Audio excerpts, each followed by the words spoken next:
Yes, perfect. The introduction is gone, but the most important part is coming now, kind of. So I have a couple of people that couldn't join for reasons of time zones, so they get the recording. So the first thing that I want you to become aware of that we will not just use pens and papers, but what we will actually use from our body is our hands.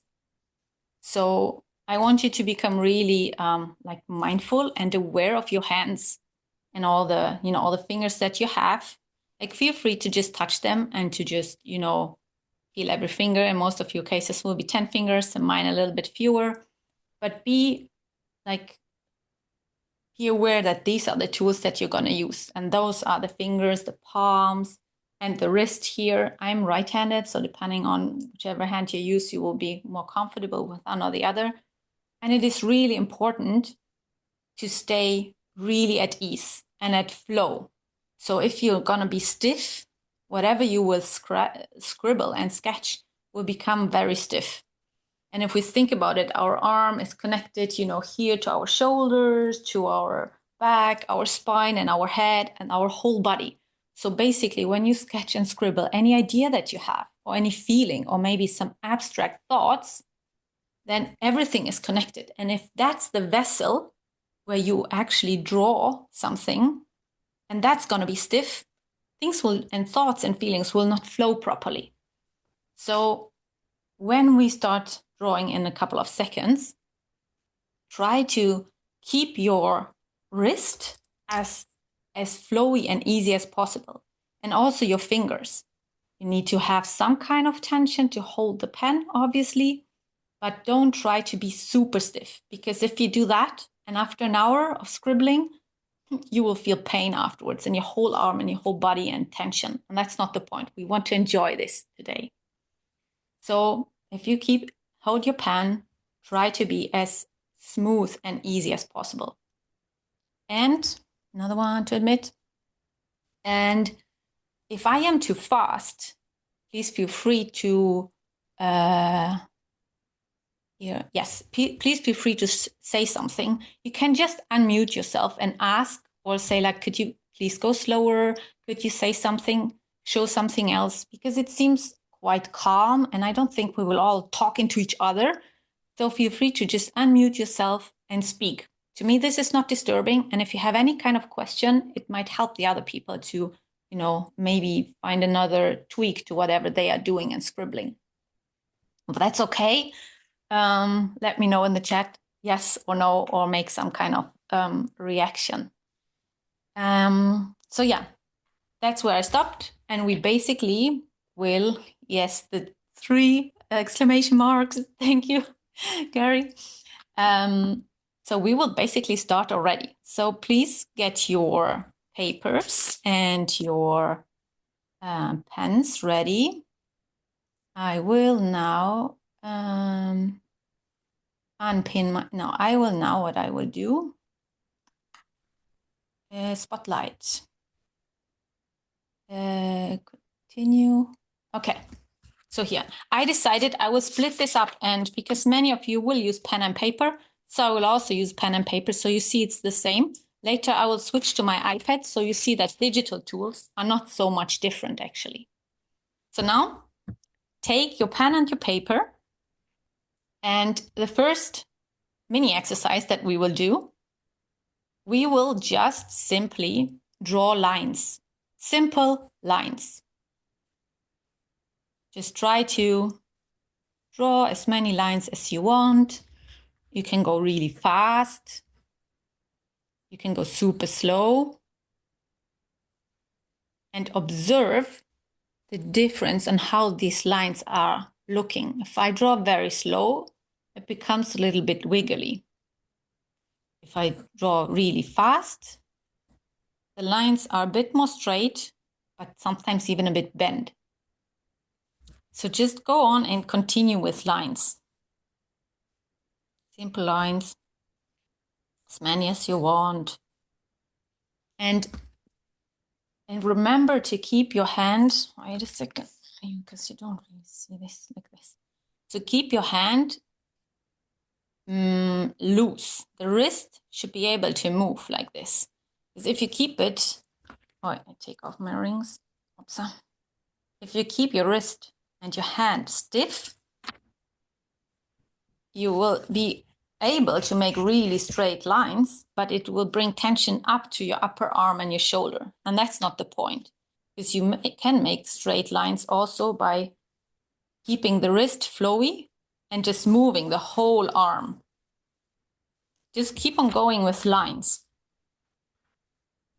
It will become a bit more complex, but a little bit more. And also, another thing for you to try out is when you keep like your hand, the whole hand and the wrist stiff, and only move the fingers. You see that I can only make really short lines because I don't have much moving power. If I start moving my wrist, I can make much larger lines. They almost get, bendy. The other thing why it's important to keep your wrist as flexible as possible, you see, I could actually make almost like a half circle. So you have a way wider range when you keep your wrist flexible. You can almost make, draw a circle, which is just a bent line, right? And feel into how it feels to hold your pen. And if you want to say something or give some feedback or thoughts, you're welcome, Hassan. I hope you will, you should be able to keep up with it. We just started. So this is basically the first thing I want you to do, these lines. Next thing, the next small exercise is going to be turn your paper around. In my case, it's like this. And do another set of lines on top of them. And see what you will observe. If you put lines on a set of lines and how dense you put them, maybe you change the angle of your wrist and make a third layer of lines. Second. And what you can see here, basically, if you've done that, you already learned the basics of shadow and light. The more lines you just put overlapping onto each other, the darker the area becomes, the less light there is, the more shadow. Here is much more light because it's not so many lines on top of each other. The fancy name of it is cross-hatching, but this is just for you to know, the more lines you put on top of each other in different angles, the more shading you will have. Is this please let me know if you can see that in your scribbles. If not, feel free to just copy what I do if you don't really know. But this basically means you learned the basics of shadow and lightning, which we will use on objects later. Can I go on to the next mini exercise? If that's fine, I guess. I would assume that most of you, perfect. There's yeses. So the next exercise is going to be basically the same, but with circles. And I don't want you to make perfect circles. It just should be some type of circles. And observe which way it's easier for you to do circles. Small ones, keeping really only your fingers. Or if you want to make big circles, you will see that your whole wrist and your arm starts to, move. And the circle gets a little bit more smooth because you give it kind of a movement. And if you want to draw a circle, this is a circle, even if it's open here. Everybody will recognize this as a circle. So that's even a circle, an open circle. So keep on doing this and try also to be deliberately really stiff with your hand and see how the circle turns out. and then it might start hurting. So then you get loose again, and then you move because you can at any time just drop the pen and like move around your wrists and your fingers and your hands if something got stiff, because if this is maybe the first time that you're doing this, then you're focusing and then you forget to get at ease again. But then things can't really flow properly.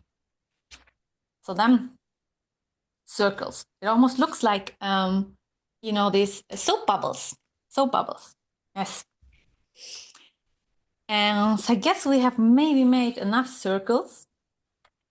What we can do now is we combine, well, basically, for you to know, for some of you who said that you can't draw stick figures, you have the basics for drawing a stick figure now and a representation of a human being, which is just a circle, line, line, line, line, line.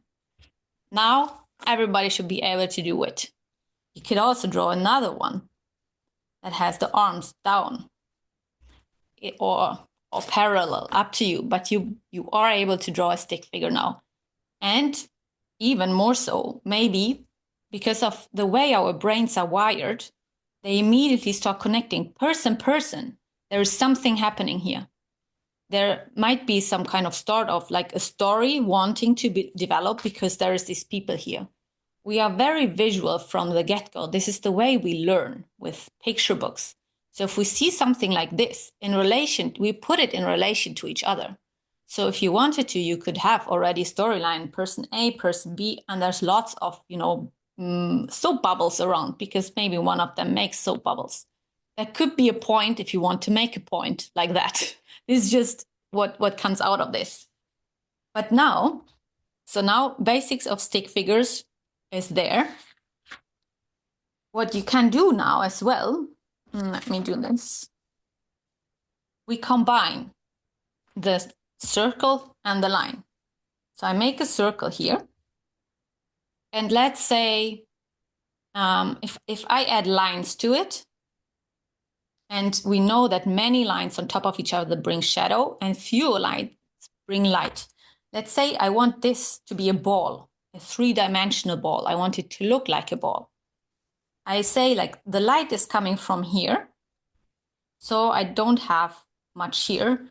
Then what happens, because it's 3-dimensional, we add lines crossing over here, and we have something like a 3-dimensional ball, roughly. So basically what you manage to do now, just with applying lines to a circle at a specific position, overlaying, you manage to give an illusion of a 3-dimensional object on a 2-dimensional plane. So this could be a ball. It could be a gymnastics ball. If I add this kind of patterns of a soccer ball, right? This is this, right? It would immediately feel like this is a soccer ball, something like that. This. So you could start develop already another storyline just by adding lines to it. But we don't want to do that now. This is just for the point that this is basically the basis. And depending on what pen you have, I have a type of pen that is, if I put it very flat, it makes these types of shapes. I can shadow this ball in that way. And then I have areas that are full gray. Let me see if I have another, even a normal pen like this, the light. Yeah. A normal pen like this could also do that if you put it very flat. Is there any questions? Did all of you manage to make a little ball that looks like 3D ball? That will make me very happy. Or do you feel also, you can just speak, or you don't say anything, or you write something in the chat. Do you feel, yes, awesome. Do you feel a difference when you have a very stiff hand versus a very easy, like flowy hand? Because if you by now feel you're hurting, your hand or your arm is hurting, you may be too stiff. Somebody wants to say something? No? Okay.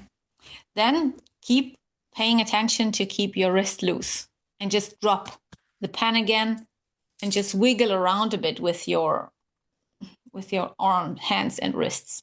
Just make them loose again because we don't want you to. Or even like the hole when you're standing. What is the name of your pencil? It's Progresso. I can write, and it's like the pencil is like a whole mine, a really thick mine. It's usually the thin things that are inside the normal pencil.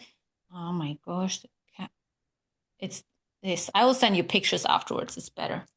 I have all the lightnings, and yet it's not the best. Okay, I'll send you the which ones I use. You can also just stand up and roll your shoulders and move your arms a little bit and wiggle the arms around, because if you're sitting, you might unintentionally have tensed up already a bit. So that we don't want. It should be pleasant. The next one that we will do is similar, but different, similar but different. We do a square or a rectangle. So this means basically 4 lines next to each other. Then we have a rectangle. And then we can apply the same thing here again. I tell you the rectangle, the light's coming from here. So it's going to be shadow here. Well, it's not quite right, you know, because it's a flat surface. Oh, but the principle. You can have 2 light sources. So this is a little bit dark there. And then you can draw all kinds of rectangles, squares. That was a square. I said rectangle, right? Rectangle one is like this. I guess you all know it. So this is what you can do. And you can do many of them. You can try around to make them in one go. This is usually more tricky to make without like dropping the pen. To try to make a rectangle in one go. Instead of 1 line, 2 line, 3 line, 4 line. They don't have to necessarily connect. The thing about this here is we don't want to make super perfect, naturalistic drawings. We want to convey simple concepts. And that one is a box. And that's all it counts. Whether it closes or if it doesn't close, it doesn't matter. It's a box. If you draw a lot of boxes, I think you might have gotten the point of this. Now, the thing is, you can do the same, of course, with triangles or any other geometric pattern or shape. But the point that I wanted to make in starting with these simple lines, circles, and squares or rectangles is because everything that we see is basically made out of geometric forms, out of these ones. The lines, the circles, and the squares, or triangles or rectangles. So if you know how to draw these in theory and also in practice, you should be able to draw any kind of simple representation of something that is out there in the world.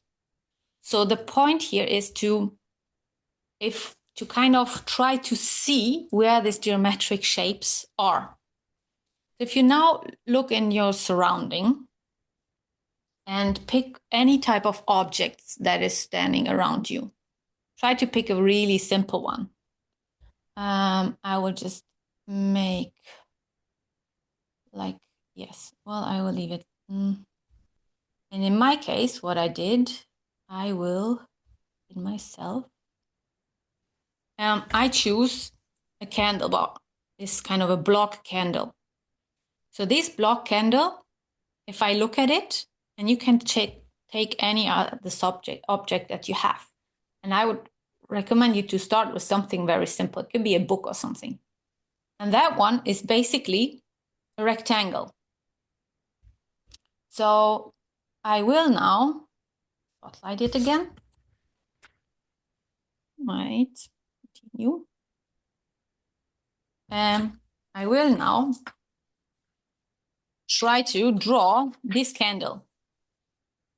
And this is basically going to look like that in the very simplest shape and form. For whatever you have chosen, try to do the same. Try to pick something and kind of disseminate it into its geometric form. And while you do this, I guess I can do it while you do that, because my candle isn't only a rectangle. This candle is new, so it kind of has a little triangle on top. So this is my actual candle. And if I want to make sure that it really is a candle and not a house, I do like that. Rectangle, triangle, line. Candle, done. Everybody, like, I guess if you don't have that line here, if you just have the outline, it will be very clear that this is a candle. Now I can also have a candle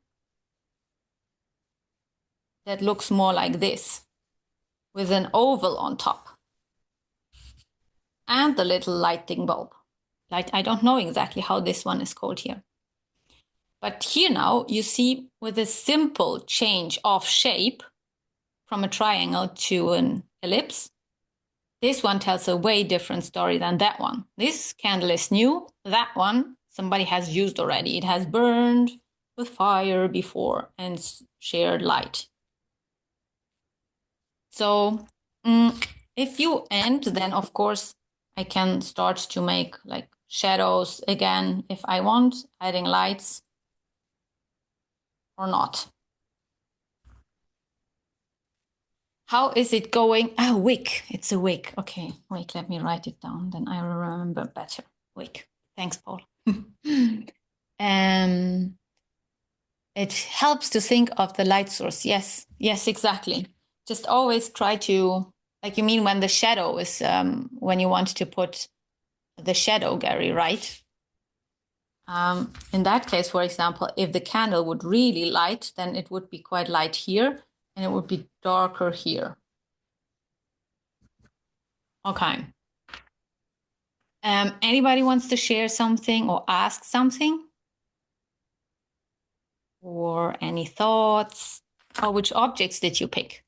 Do you maybe have difficulty trying to find the geometric forms? Let me know. Anything, if there's something unclear. Wait, I will try to remember that part.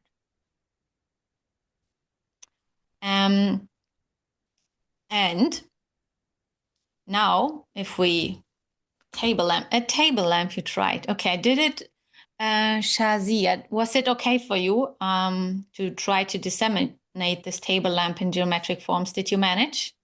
Yes, it's Awesome. like a rectangle. Okay, yes. Is it easy for you to draw it? Yes. Very good. Nice. Thanks for the feedback. And you know, because you see already here, because one of the reasons why I like to do these types of sketches and drawings is because they convey ideas very quickly and they explain something very visual. They tell a story. And as I'm learning how to write with many of you that are here as well, it's very easy to tell a story with something visual. If I, for example, decide I want to tell a bigger story and put like this next to it,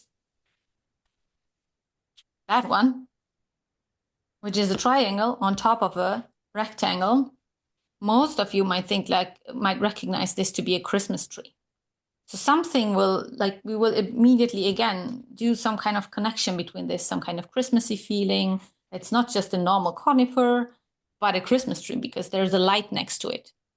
So while this is not arranged to tell a story at all, this already automatically, again, our brain tries to see some kind of sense in it and connect pieces. So it can be very simple shapes that you have put next to each other. Bam, you have a story. So does all of this make sense? Is it making it clear for you that it is not so difficult to use scribbles and sketches to tell a story or convey some kind of point. I really hope it is simple. If I don't explain it properly, let me know. And now, what we will do, because sometimes we might want to draw something that we don't really have close by. Like I had this candle, so great, I used the candle. But sometimes, me pin myself again, I remove this. Sometimes we just have something in our head and we have basically an imagination. So we either imagine something or we use a reference. So these are the other two tools that you can use as a help if you don't have the objects that you want to draw for your story to tell or for your research project to explain, because this kind of method can be used anywhere. It can be used in any boardroom, on a whiteboard to explain something. It's very simple. So if you don't have it there, you're trying to imagine it. And in my case, let me try. I will now switch to the iPad. It will be a bit easier for you as well to see. Give me a second to share. I want to share screen. Start broadcast. And I'll turn this off. Yeah. I'll remove that one. And so this is an iPad that I have that I will use, and with my test setup. That was the slide that I tested everything with. So I will now, what I have is a digital pen. But now I want to draw a house, but I'm in the house right now. So then I can imagine a very simple house, which is gonna look like, I hope you're gonna all see it. Wait a second, yeah. It's gonna be a square and a triangle on top, just similar to the candles. So this is why I took this example. But if I do like this, it's already clear that this is a house. And if I add some more squares and a triangle, I have a house. Everybody will recognize it. And if I next to it draw this person, there's already something happening here. Either the person looks to the side, they're going away. If the person looks to that side, they're going home. You can like by adding just tiny things, tiny points, you can make a story. So this is something that we can imagine. But let's say I want to make a really nice house. What is possible then is to take reference photos. So here I took like a Swedish house. I think that one here is AI generated because it looks too perfect. And this one is my favorite restaurant that unfortunately closed down. So what you can use, if you can't completely imagine what you want to draw, you can use such a reference photo. And for me, I have a long time felt really bad about using reference photos because I thought, as an artist, I need to be able to draw everything myself. That's not true. Most of the artists use reference photos because if I want to draw a gorilla, the scribbles that I will make will not look like a gorilla. So I better look at pictures of it and then, take it as a reference. In this case, what I can do is basically, wait, let me see. I'll just erase that one. Oh. I will erase this one. And I will use my favorite restaurant as an example. I basically, for you to see how this is built it's basically, again, a rectangle, some kind of triangular thing. another longer rectangle, and another rectangle, and some other things here. Another rectangle, triangle. Really simple. And I will have a very simplistic house. Now I can make it nicer, but the point is to see that it all is made out of boxes or triangles. And I have a nice house already. And if I again put a lot of little stick figures there and some kind of, a sun, we know it's outdoors and maybe the people having a garden party. So this is basically how you done. If you can't imagine something and you want something really specific, do not be ashamed for using references, because it's something that many people do. Many artists do, and you can just simply, each one of you, if you draw it yourself, it's like you have a different handwriting than everybody else. It will look automatically different. The way I scribble will be different than what you scribble. So if you have a picture or something, if you imagine something, or if you look at, you could just easily Google it and then look from there. Because now what I did, I basically traced it. But there is no need to trace. You can also just simply try to look at it and see, okay, this one is a big rectangle. On top is a triangle. And you kind of copy it almost. And that way you will learn perspective as well, and you will learn how another house might look. It doesn't have to look perfect again. It's basically the same. Keep in mind simple geometric shapes, and then bam, you have a house. And again, stick figures around. We'll make a garden party. Is this clear to you? Yes, it's a Procreate app. Exactly, Gary, that's Procreate. So any of you that have an iPad and an iPen, I can only recommend it. It's very intuitive. I think it's just $10 or $15. So it's not so much. You can do a lot with it. I also know that some of you were interested. Animals. We get to animals and people. First people, then animals. And I will, because some of you were interested in people. So humans are quite complex. And because I will not be able to, I just found some references on the internet to make it clear to you, because I didn't, we did this. Oops, I need to add another layer, sorry. We did this, right? That's a human. I think that one is from more of a programming, engineering, robotics perspective. You see that it's really boxy. But again, it's rectangles. I will make this a bit lighter so you see my scribble. It's all boxes, upper arm, lower arm, and the joints. And here you have it more simplified even. To the side when it's walking. And then it's basically, you can make it, if you round up the parts of the human body, you get to basically this.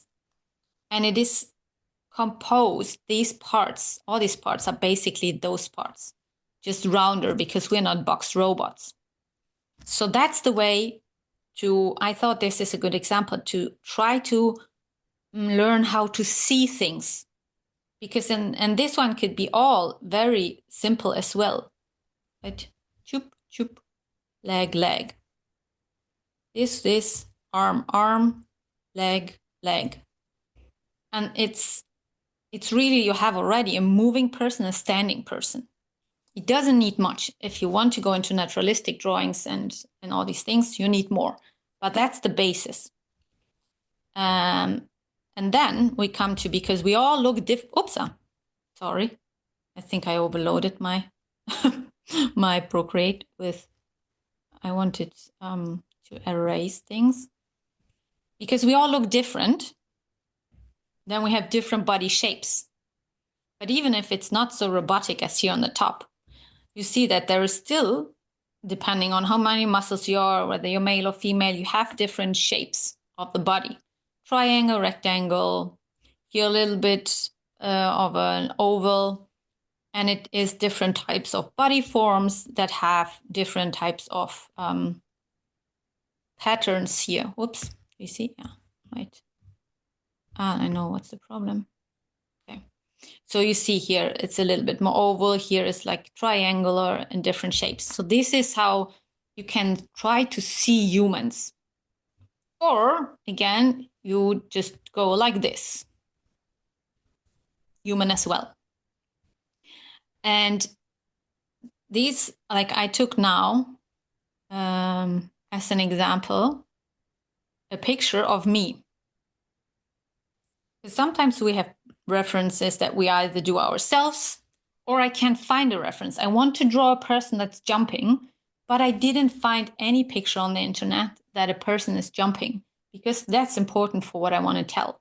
But I have a picture of myself.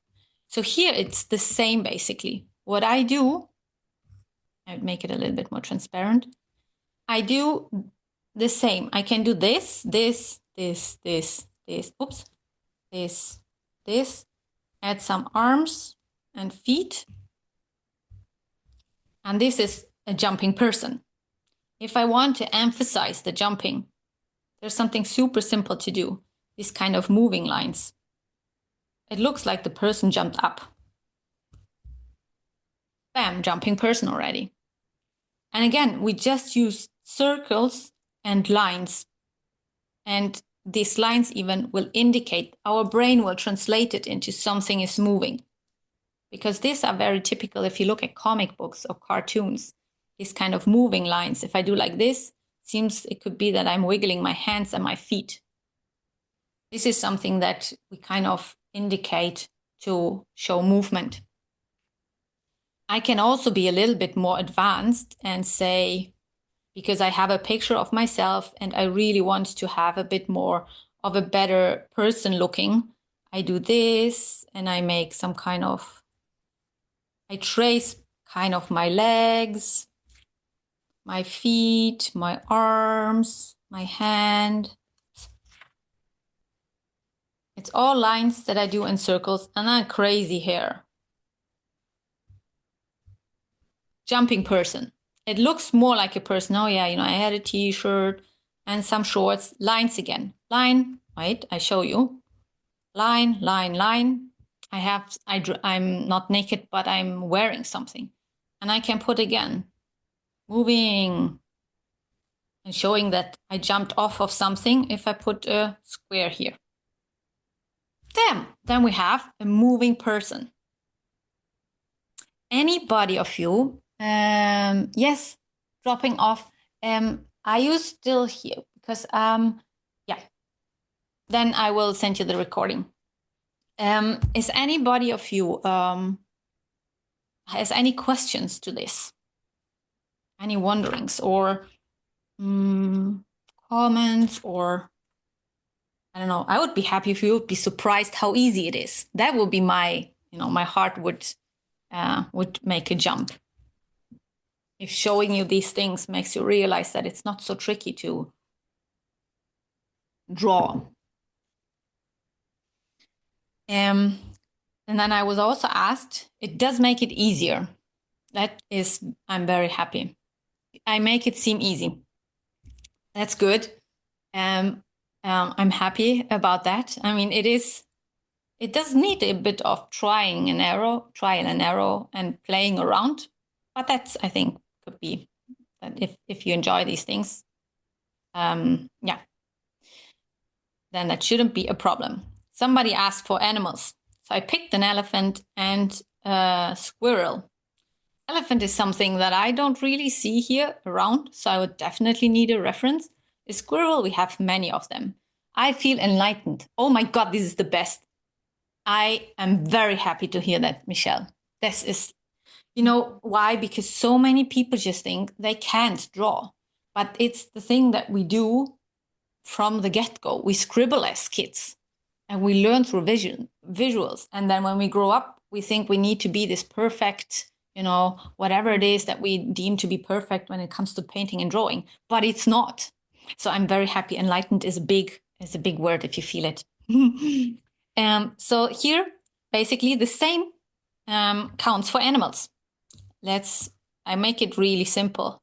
Well, maybe you want me to, because not everybody has an iPad, so I will do like this. It's basically a big oval, another little oval, something really long, and then you have here some legs, legs, legs, and these ones, and the big ears. Elephant, almost, like the basic geometric shapes of making an elephant. Same for the squirrel. Oval, another oval on top of it, little mini ovals for ears, some rectangular with like a circle, and then here is the leg, and then this big tail. Done, squirrel. So it's basically the same. And if I make a little nose and some eyes, that might be all I need. And maybe I add do like this, so it looks like it's has a lot of hairs. That might be all I need for a very simple sketch. And to show you that this type of sketches is actually what I use as well when I send it to my clients, that it's not just that I'm just bullshitting you, but this is scribbles that I've sent to a client with different kinds of colors here. Oops. Wait a second. With different colors because they wanted these to be green in accordance to the UN goals. Here I have a scribble from a client. People sent me this. If I get this, I know what it's all about. And then I can transform it into another sketch like that. And these are just scribbles. As you see here, the tree looks like that. And these are scientists that I sent these things to. So, and they understand what it is about. So anybody basically can understand. And it's very helpful actually. And the same counts for flowers. Flowers, oops, sometimes it's a bit tricky, are just petals and little scribbles, and you have a flower. Everybody knows that's a flower. And it's just circles and scribbles. Because that's the thing, I don't need to be really detail-oriented. And so now that we basically... Do you have any questions or any wonderings? Are you trying around yourself? Can you give me some kind of, thoughts and feedbacks? How is it going for you? Great. Anybody wants? Yeah? No, Daria, mogę zapytać po polsku? Yes, you can ask in Polish. I will translate. Chciałabym tak robić te kreski jak ty. Jednym pociągnięciem stworzyć dzieło. Co to jest dzieło? Can I do this? No, jakąś artystyczną, dzieło, no, jakieś cudo artystyczne. Jednym pociągnięciem, Daria, ta twoja kreska jest po prostu, wiesz o co chodzi. Moja kreska i twoja zdecydowanie się różnią. Okay, so the question is basically, it's my auntie. She would like to know, to be able to make something, to make something fantastic with just a line. Like her lines look different than mine. And if your lines look different than mine, I can tell you that it is most likely because I've drawn millions of them. So if you draw millions of lines and circles, you will get better and you will get a feeling and remember to be very at ease in your wrist because that will help as well. Because you can make a really big, nice line, wiggly or more rounded, but it's basically practice. Practice, yes, I know. It is practice, yes. Talent. Well, So talent, a great talent. but practice more. More practice. It's hope. Yes. Is there a way to make workflow diagrams more interesting? Abid is asking. Workflow diagrams. What kind of diagrams are you thinking about, Abid? Can you specify a bit? Because you can also unmute yourself and just ask. Yeah, so let me unmute myself. So, Mhm. so I do work in an office, and usually it's like boxes and triangles, so Mhm. boxes and arrows and things like that. So this box and some words in it, and there's an arrow going to the next box saying the next thing in the process, Mhm. and it looks very it looks very childlike. Yeah. So something to make it look more interesting and get people more Yes. engaged in my work. Yes, there is a way. So what came spontaneously to me, let's say you have a certain type of, I'm just coming up with random stuffs now. So, so let's say you have this action A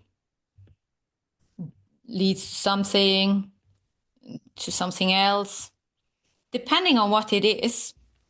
And if it is something very, let's say, the first thing is about, you need to think about an idea or a project.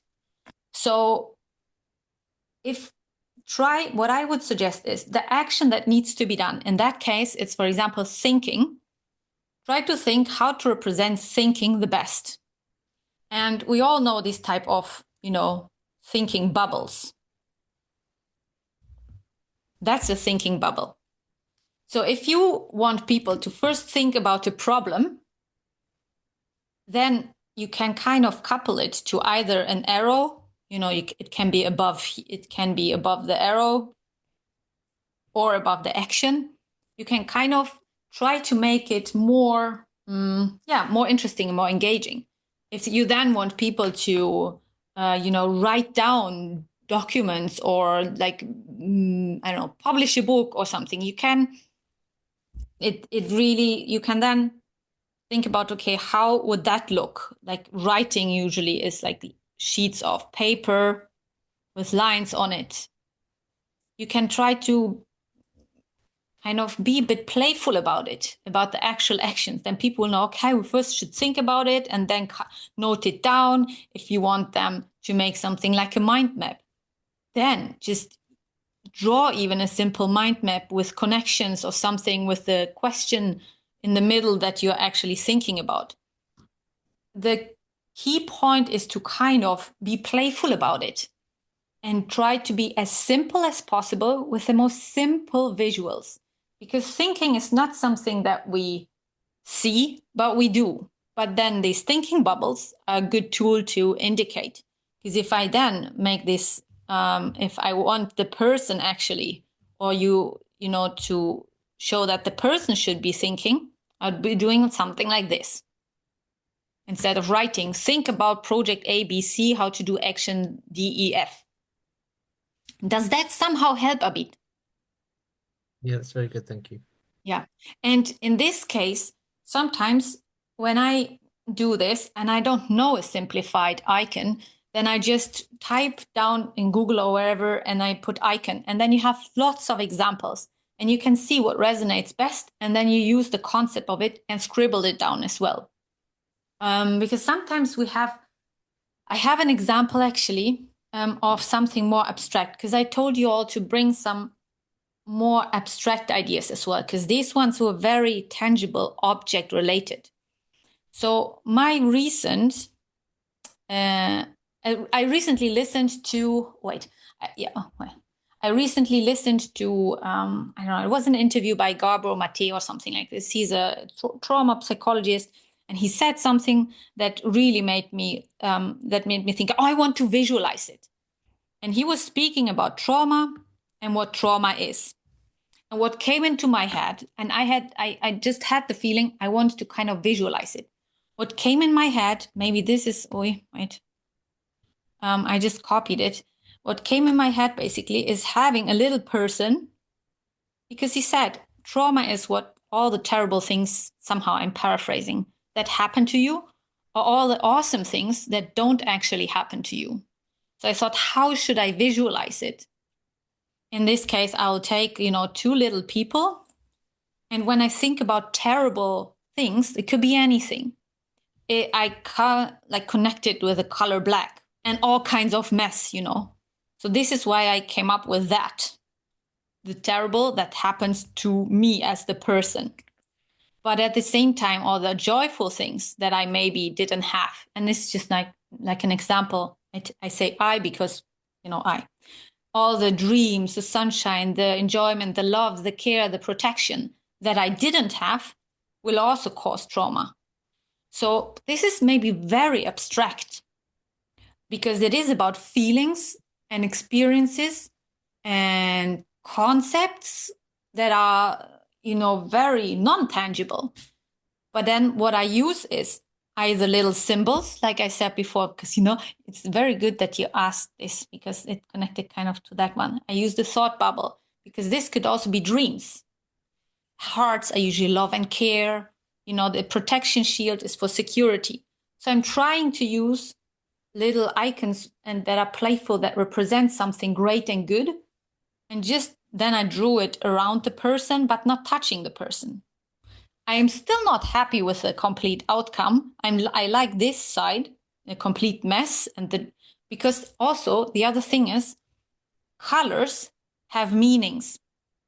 To me, black and gray and dark is something very unpleasant. So this is why I did this and all the mess and the scribbles, bad things. But if I use colors, that's light and ease. So I can make all of these things in red because the color of love if I want to. But I choose to only do the hearts in red and use green for security because that usually gives a feeling of secure, groundedness, connection to nature. So this is how you can make concepts that are completely kind of disconnected from the physical world and kind of try to bring them to the paper. And the same with workflows. Because they can be sometimes very dry or like abstract or inconcrete. Basically tap into your childlike being and how we used to learn and how when we see things, we immediately connect.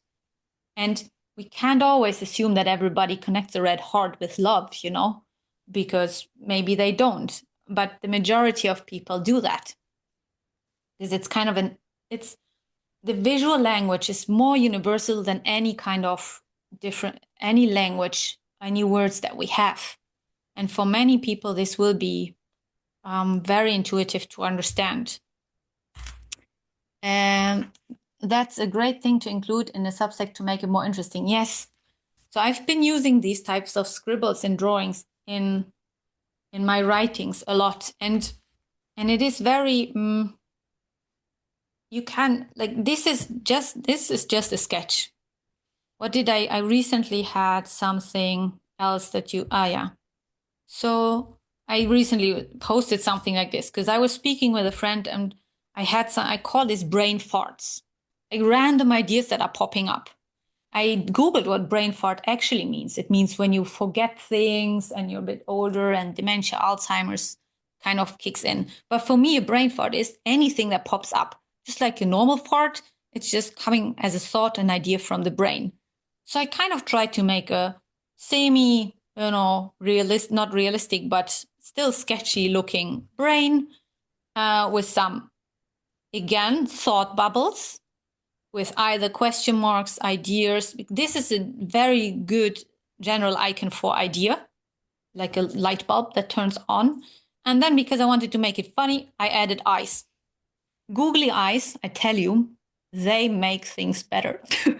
Like I have even researched scientists that say, I want to have something funny for a presentation. And then they want me to draw plants with googly eyes on because people will remember them. So it brings a bit of ease into something that's maybe, people will be like, what's this? Like a brain, some kind of. But if you make a little thing like these eyes, it brings again a little bit more of a childlike, innocent, funny, and it loosens people up because you can speak about super important and scientific and I don't know, complex, complicated things. But if you bring a little bit fun into it, it will also decrease the brain capacity somebody needs to listen to you, because you bring fun and joy in it. And this is how we learn best. If we do it with ease, not just, an easy wrist while you're drawing, but looking at things and bringing this joy. And these eyes, you know what they are? They are just circles and circles and other circles. And we have eyes, an open mouth. Like, this is how you exactly reduce the cognitive overload. Great. That's our writing teacher says that. If you want these eyes to express sadness, you do like this and a little tear. It's a half circle, a little half circle and a tear. Sadness. If you want to make surprise, circle, these are the teeth, and that's the tongue. Bam. Super simple. And a nose. Maybe, the eyes would be different, but I guess you know what I mean. You can convey emotions with these very simple googly eyes, basically. So I hope that, because, Abid, you could even add this on workflows. And when you scribble people as well, it doesn't only have to be, on brains here. Like, I don't know, do I have examples of another thing that this could be actually improved. Another thing I recently posted, I had some technical issues. So because I'm a scientist, I wanted to make fun of my, mood, how it changed. I loved it first, as you can see, wait, in red here. I loved it first, and then it was all terrible, went down the drain, and then I liked it again. So this one, if I wanted to make this bit, like, my idea was, just put some words in it. If I wanted to make this better, I should actually use little icons of myself with different facial expressions. That would make it a little bit more engaging even. And if we are already because we kind of stopped, with people, if we go back to like circle, lines, stick figure, that's a generic human being. If you add this, you have a face. But if in my case, I want to add, hair, like this. It's a person with long hair. And you don't need to be like super detailed. It can be really easy lines. Could be somebody that has a short haircut. Bam, done. Or like a bangs, done. So you can immediately kind of make the person feel recognized more. And these things, if I would make heads like that with different expressions, tears or happy faces, and add them to this, people will even, here, and here. People will be even more like emotionally touched, and they would feel more into it instead of just seeing this graph. Even though I tried to make it kind of fun, it's a work in progress. It's all because it's so abstract ideas. It's just basically trying and then seeing what comes out of it. Now it's already like 1 hour and 10 minutes. So let me see what else. So it's a lot that we covered. Another thing, let me see, what do I have? What else do I have? Maybe now some of you, if you have any kind of abstract ideas or thoughts that you would want to represent, but you don't really know how or in which way, or if you have any other question, can just ask it. I would try to, how do I do this? Stop sharing.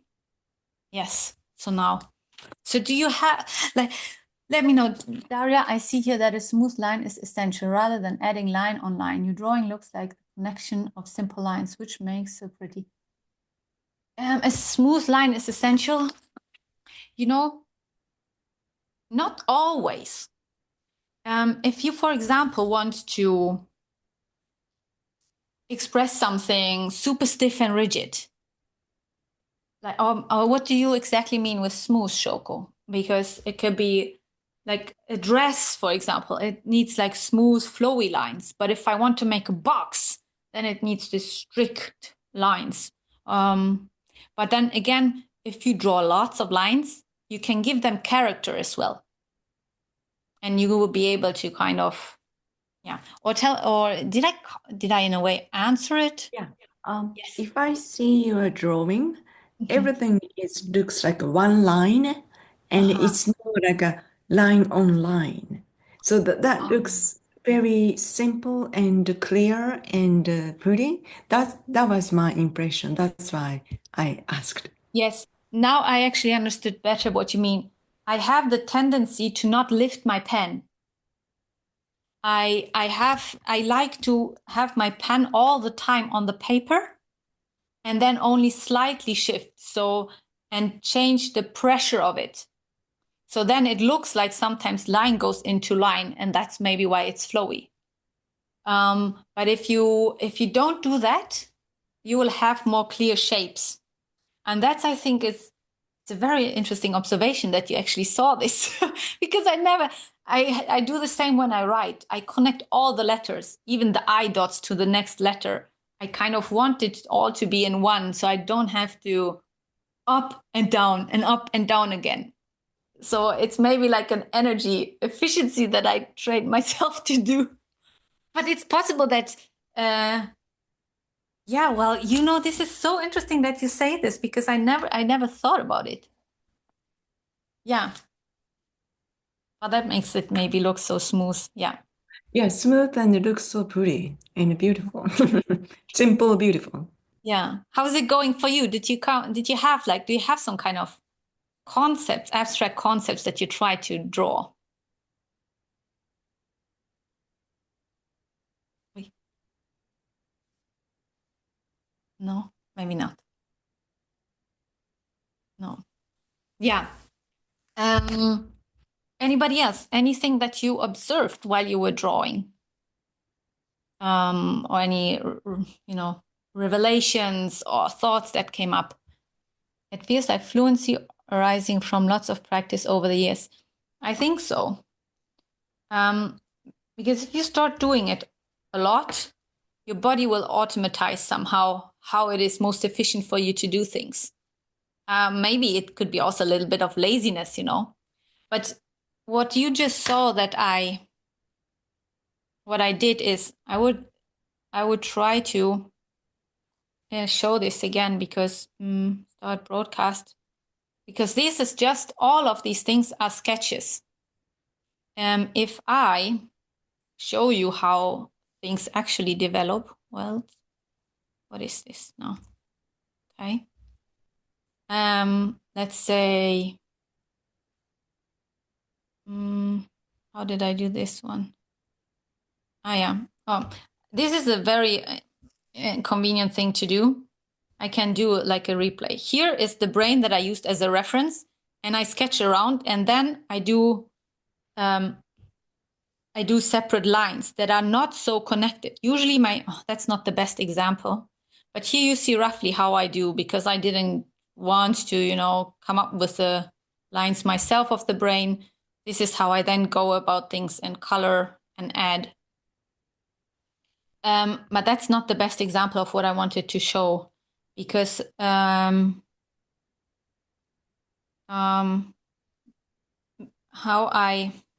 me see a better example. Often, do I have a better example somewhere? Oh, crap. Sorry. No, because if I can come up with something now, maybe this one. If I sketch, my sketch usually often looks like with connecting lines. Maybe it's not so visible here, but I I tend to have connecting lines in my sketch, but then when I go to the actual outline, I don't do so much connecting lines. So this is how then my outline looks on top of the sketch. The sketch sometimes, in this case, maybe you can see the fluency here more, while this is a box, this is more straight. But I like kind of connect things here and I don't care so much because this is just a sketch. But if I want to then do the line work on top, it looks like this. And then it's a little bit more separate lines. Yeah. Yeah. Yeah. Hold on. Yes. Oh, maybe that was not me. So maybe this explains a little bit as well, Shoko. Then later, if I want to have the finished product, it looks a little bit, different then. The way I use lines and the way I draw. Let me see. I need to stop sharing. Yeah. I think Michelle got unmuted. Yeah. Yeah. Did you manage to see the difference there a little bit? I hope so. I find trying to engage the right side of my brain helps greatly when drawing. So how do you engage the right side of the brain? How do you do that? And Gary was asking it. If you have something very complex, or it could be as simple as a wine glass, and you want to draw it very detailed, turn it upside down, and it causes your brain, the left side says, when it's right side up, that's a wine glass. But when you turn it upside down, the brain says, I don't know what the hell that is. So you pay attention to it and you draw it. And I actually took a brief class at UCLA on this years ago. I bet it was 20 years ago, maybe longer. And I took a picture of Albert Einstein's bust and turned it. It was a picture. She could turn it upside down. And then our goal was to draw it. And it was creepy, crazy how accurate, because you pay attention and you lose track of time. And another example is if you're going down a street and you're going relatively fast and there's parked cars on both sides, you don't look at the distance between each side of the car, you look straight ahead. I'm a pilot, so when you look down a runway, you're about to land, you don't look right at the end or you'll crash the plane right at the end of the runway. You have a spatial thing, your brain, the right side will create a pathway. And it's amazing how it can work, and it really feels good when you lose yourself in a drawing. You feel like, where'd the time go? It was awesome. I felt so good. This is so good that you say that, because this is something each one of us, and you can actually try with references. If you have a reference, turn it upside down and then draw. Because, now that you said it, in not in high school, we used to draw a portrait ourselves, and this is something that our teacher told us to do. So I just remembered it now that you said it. I will try it next time. And I will tell you how it goes, because I've never used it. It's just so simple to reference the same. But then we kind of get biased in what we want to see to draw. This is a very good tip. All of you could try it out for fun. Yes.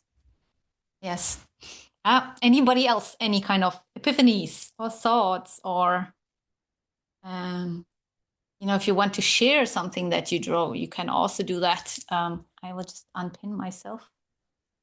So I have a question. Yes. I thank you very much for the workshop so far. It's been very nice.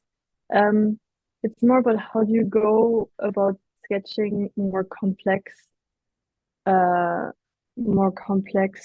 things, like if you have like a pathway or a process, like where it's less about, maybe you want to sketch the elephant this earlier and you take a reference picture to know how to do the elephant. But if you want to, like, we have many items, and it's more about how you organize where to put what.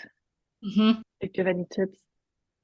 So when it comes to, do you mean like metabolic pathways, stuff like that? But for me, But it doesn't necessarily have to be metabolic pathways. It can also be processes, but things where you have several items that go into but we can take a metabolic pathway as an example. So the first thing that I would do, I would think about, or if it's somebody else that I draw it for, what is the most important part? What's the most essential part? And this is the thing that I would always try to put somehow in the center, either in the middle or on top, or maybe, as if it makes sense, at the bottom, and then arrange things around it. So this is like the easiest way and how I would, the most intuitive or fastest and easiest way and how I would do it, because sometimes things are so complex that we get lost. And then I would first do this. Then I would work with different types of sizes as well. Sizing the objects, be it metabolites or like organisms or whatever it is, in a different size depending on importance again. And if I then want to add another layer, for example, I would specify a color scheme and either do, let's say, monochromatic or green tones, and whatever needs to stand out would make it in orange, for example, or any other color. So there is either, placement, size, color, or if it's super complex, all of those things at once. But then it makes it really tricky to understand. And I would also always pay attention to the reading, the reading movement of people. Most people read from left to right or from top to bottom. So never start whatever you look at when it's complex, being the entry point on the upper right corner or lower right corner. That's very counterintuitive. We don't look there first. We look to the right and then read down, we look on the left. We read from left to right or from top to bottom. If you have, for whatever reason, you really want the centerpiece to be in the lower right corner, then you need to make sure that the eye is drawn there with either color, really bright color, or everything gray and white, black and white, and color that piece, or make it super huge to really make sure the person looks there first. Does that help a little bit? No, that was very good tips. Thank you. Okay, you're welcome. It would be a great workshop for people who teach science and engineering. Yeah, I think so. We tend to be super complicated and complex as scientists. This is why I love these types of scribbles and drawings, because it brings lots of ease and realizing that we don't need so much complexity and complicated things. Yeah, we have 5 minutes left, you guys, and still 20 people left. I'm so still 20 people left. I'm so happy. I wanted to ask you about whether, those of you that are in the mastermind with me, that you might know what follows, but if you would like to give me like a couple of words, a testimonial, I sent the link there where you can just write a couple of words, how you liked it today, so that I know. And generally, if you have any thoughts or feedback that you want to share right now or anything, I don't know, maybe your brains are fried already. Maybe it was too much. That would be also something valuable for me to know. If it was too much or too few or unclear. Yeah, any thoughts? Where's the link? I just sent it into the chat, but I might also send it to your emails. And some of you, like, really, thanks for being patient with me. I need to figure out this automation things with the emails. I will send the testimonial link via emails. Yeah, I will do that. Yes. So any more thoughts from any of you? Or maybe questions? I love to answer questions.